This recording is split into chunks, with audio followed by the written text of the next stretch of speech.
Tre luci ci vengono dal Vangelo di oggi circa le condizioni per seguire Gesù.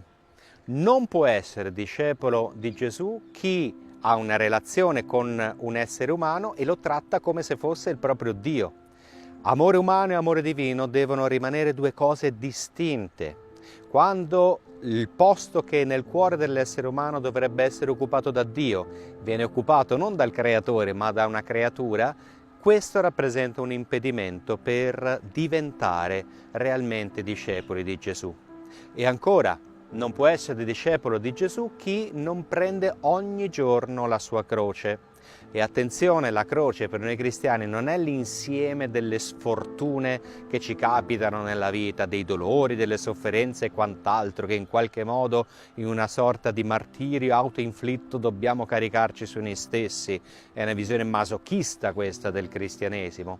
Per noi cristiani la croce è lo strumento della più alta offerta d'amore possibile all'uomo. La croce è uno strumento di amore. Quindi non può essere discepolo di Gesù chi non vive le occasioni della propria vita come uno strumento per esercitare amore, per donare amore. E ancora, non può essere discepolo di Gesù, non ci si può incamminare in questa strada del discepolato se non si calcolano bene i mezzi per portare a termine quest'opera. E i mezzi non significa far riferimento solo alle proprie qualità, alle proprie capacità. Se noi così facessimo, rischieremmo, come dice Gesù, di iniziare a costruire una torre e di trovarci a metà, di iniziare una battaglia e non avere più le energie e l'esercito per portarla a termine. Quando parliamo di mezzi, ricordiamoci di non fare affidamento solo sui nostri mezzi che abbiamo, ma su Dio che è dalla nostra parte. È Lui il nostro mezzo per giungere alla meta.